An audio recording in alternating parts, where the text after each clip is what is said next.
I fear Donald Trump will be the next president of the United States. The debate was particularly rough for President Biden.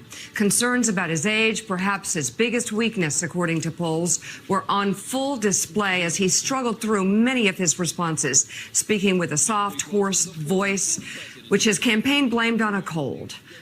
Well, I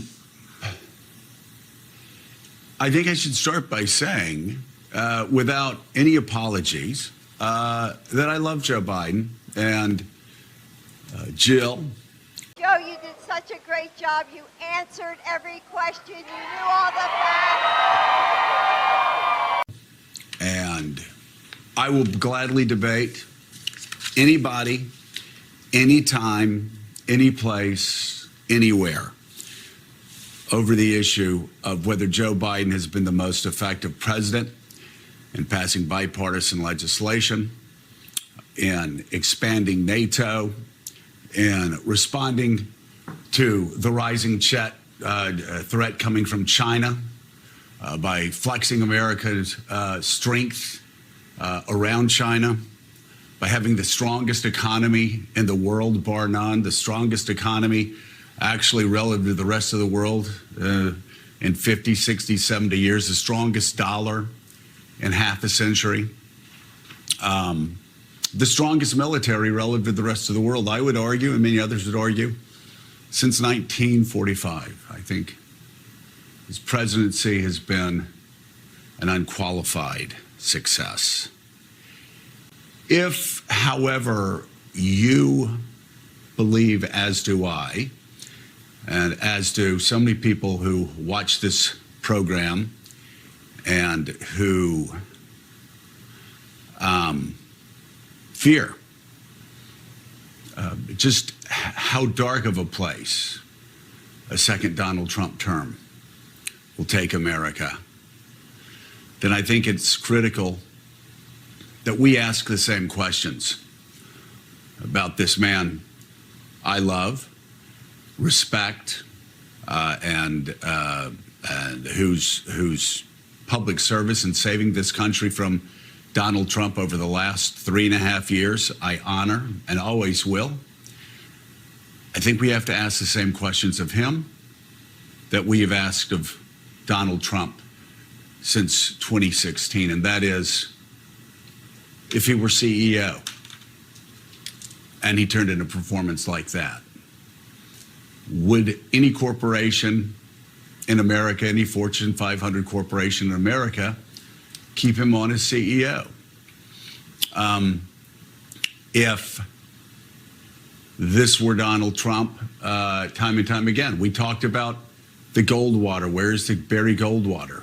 To walk over and tell Richard Nixon it was over, to tell Donald Trump it was over. And now the question is, do Democrats need to do the same thing of Joe Biden? I mean, these are hard questions, but the fact is, friends, failure is just not an option. In 2024, failure is not an option. So who I love, who I respect, who I revere for their work and their duty to service over their lifetime really is not relevant. It's not relevant for any of us. It's not relevant for Democratic leaders. It's not relevant for anyone. The question is, we know Joe Biden can govern. Mm-hmm. And again, I'll debate that issue with anyone, and I will win. I will destroy anybody that wants to debate Joe Biden's record over the past 3.5 years. He can run the White House. He can run the country effectively, despite the barrage of lies that constantly come at him, like Donald Trump's lies last night.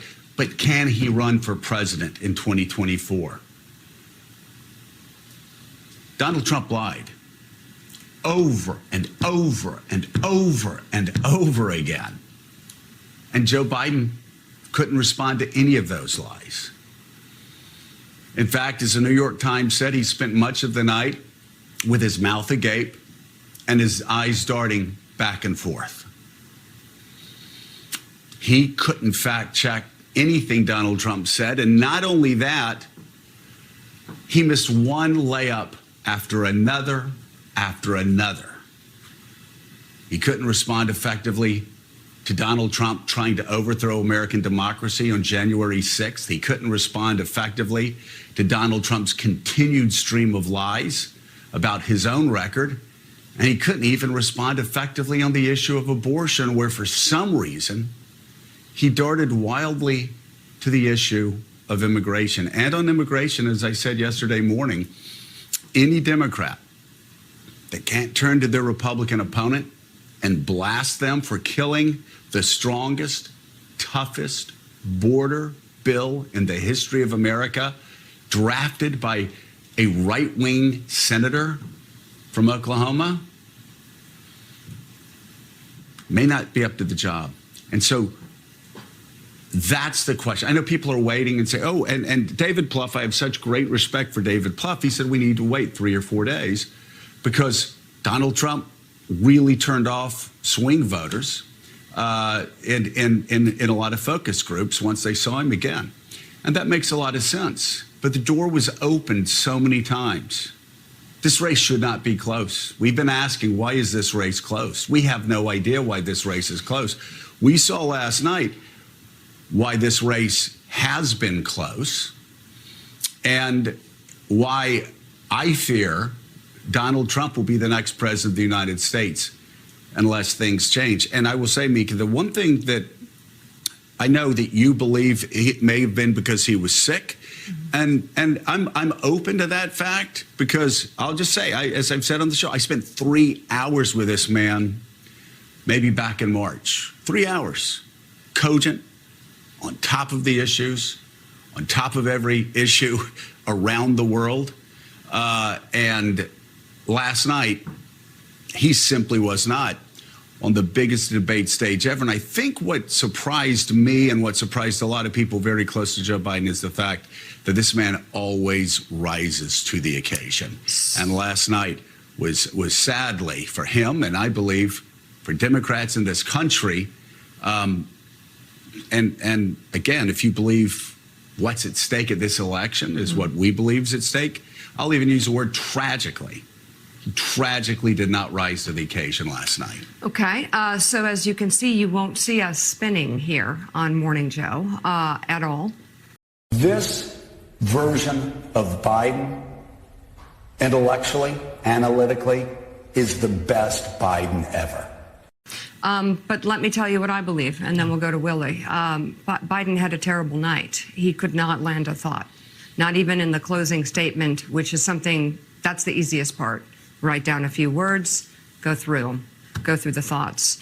And while I validate the chaos and hysteria Democrats might be feeling, anybody who cares about democracy might be feeling, anybody who cares about women's rights and our safety and our lives might be feeling, totally understand that. And at the same time as the night was over and I was hearing you on the phone and all our phones were exploding, I just had this gut feeling that I'm not ready to give up on Joe Biden, not even close. Joe Biden has lost more in his life than he has won in every way, especially politically. This man has lost and lost, and the only time that he wins is when it matters. And that is, we have proof of that. He has lost in personal ways. He has lost and hit rock bottom in every way possible, and every time he comes back fighting. So for me, watching what happened last night, again, it was terrible. It was terrible. There's no way to spin it. I still wonder what he's going to look like in a week. I wonder if he was sick. He came out on the stage and I thought something was wrong. I still believe he's the best choice for this country, even with that performance last night, because he was standing next to a man who represents fascism, who doesn't believe in this country, and would not even agree to the result of this election if they were free and fair to him.